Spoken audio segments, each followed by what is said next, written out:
इजाजत चाहती हूँ कि आप मेरे बेटे को इजाजत दें कि करबला की धरती पर आपके नाम पर वो अपनी जान की कुर्बानी दे दे। अल्लाह अकबर। वो नौजवान, मेरी माँ जरा सुनो तो सही, जरा सोचो तो सही। आज हमारी माँ यहाँ बैठी है, इस्लामी भाई यहाँ पे बैठे हैं। अल्लाह अकबर।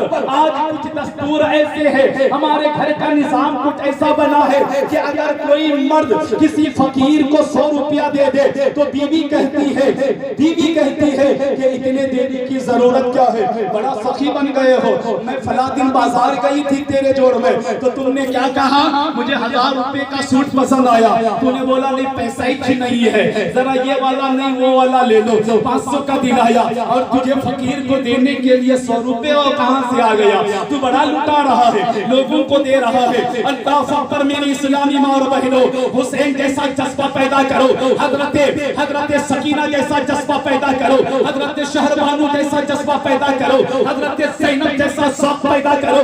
हजरत आका तो जहां मदीने ताजदार का नवासा है, करबला की धरती पर है, करबला की धरती पर है। दज्जा कलबी की माँ आती है, कहती है ए मेरे हुसैन, ए मेरे आका हुसैन, मेरा बेटा है आप पर कुर्बान होना चाहता है, आप इजाजत दे दे। वो नौजवान है, वो कड़िया नौजवान है, वो कहता है कि हाँ मैं जाना चाहता हूँ। अपनी माँ से इजाजत ले लिया। मेरी माँ, अल्लाह अकबर। हजरत दहिया कल्बी ने माँ से इजाजत ली और बीवी के पास गई। बीवी हो तो ऐसी, शोहर हो तो ऐसा। अल्लाह अकबर। बीवी और शोहर का रिश्ता क्या है, जरा और बताओ, मैं आपको करीब करता हूँ। बीवी किसे कहती है, शोहर किसे कहा जाता है? अल्लाह अल्लाह। आज हमने मियाँ बीवी को हमने घर की नौकरानी समझ रखा है। आज की बूढ़ी औरतें, बूढ़ी माएं अगर कोई ऐसा करती हैं तो नाराज मत होइएगा, मैं दीन की बात बताता हूँ। हम ये सोचते हैं कि मेरा बेटा बिहार के लाया हूँ तो ये मेरी घर की नौकरानी है, ये मेरे घर का सारा काम करेगी। वो बूढ़ी माँ, वो घर की वो लड़की जो उस औरत की ननद होगी, पहले दोनों माँ बेटी मिलकर पूरे घर का काम करती थी, लेकिन जब बहू आई तो सास कहने लगी मेरी बेटी को क्या भी चाहता नहीं, मेरी बेटी क्या भी नहीं जानती, तुम्हें पूरा करना है। मैं बूढ़ी हो गई, अब मैं क्या कर सकती। अल्लाह अकबर। अपना बेटा घर का राजा है तो कसम खुदा की बहू घर की रानी होती है। क्यों? क्योंकि राजा का बेटा रानी, जो राजा होगा उसकी बीवी क्या होगी? बोलो ना मेरे भाई, राजा की बीवी क्या है? रानी ना है।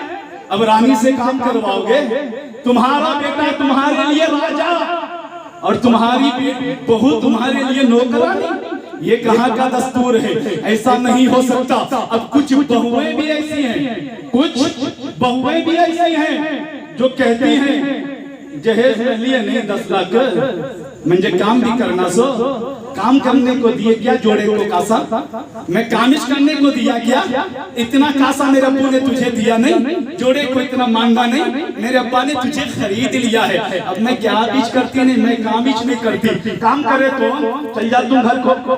अब घर को जाने की धमकी शुरू हो गई तो मैं कहना चाहता हूँ, ए मेरी बहनों, फातिमा जैसी किताब पेश करो और एक वाकया बताता हूँ, समझ में आएगी बात। ये बहू का भी झगड़ा, ननद का भी झगड़ा, बीवी का भी झगड़ा, सास का भी झगड़ा है। ये बेचारा नौजवान बीच में चक्की की तरफ पिस रहा है।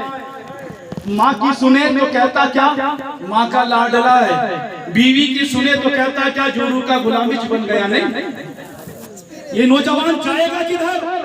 ये नौजवान जाए तो जाए किधर? ये नौजवान बीच में फंस गया है। यही वजह तो है कि घर में कम बाहर ज्यादा रहता है। यही वजह मेरे दोस्त, मेरी बातें कड़वी लगे ना तो लगने दो, लेकिन अच्छी लगे तो दुआएं जरूर देना।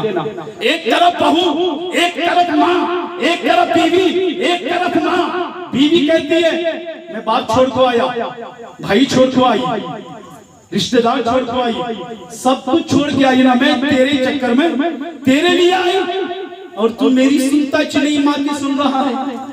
अब माँ कहती है बेटा बचपन से तुझे पाला ना, बचपन से तेरी परवरिश किया, शादी से पहले तू बड़ा अच्छा था, अब जेब में डाल को क्या तो कि तुम समझो से लाता है तो जेब में डाल को लाता है, दिखाता है कि नहीं क्या लेकर आ रहा है।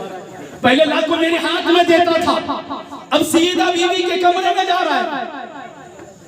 सास को भी समझना चाहिए, आपकी भी शादी हुई थी, आप भी जवान थी, आपके भी शोहर थे, कभी आपके शोहर भी ला करके आपको दिया करते थे।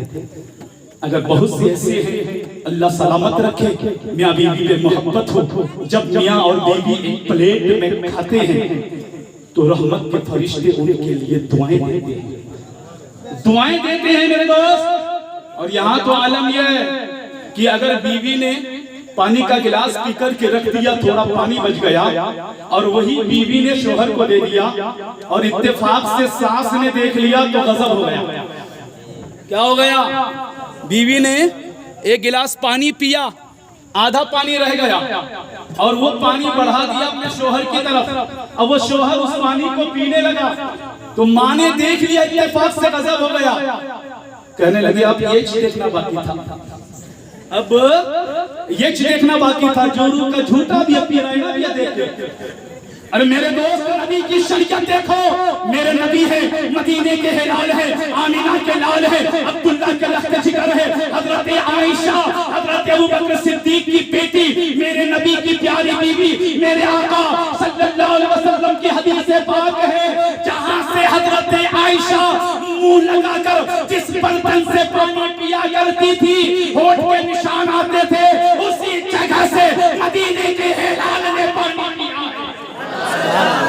उसी जगह से मदीने के हिलाल ने पानी पिया है। अगर आपने भी पिया तो समझ लो कि तूने नबी की सुन्नत अदा की, और अगर तूने नबी की सुन्नत अदा की तो जो नबी का सुन्नत अदा करने वाला होगा कल क़यामत के दिन उसका हश्र भी नबी के साथ।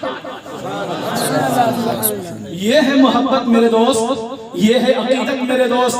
लेकिन हमारा हाल ये है, हम पीछे हुए हैं। तो माँ को भी समझना है, बहू को भी समझना है, और बेटी का मामला तो अजब है।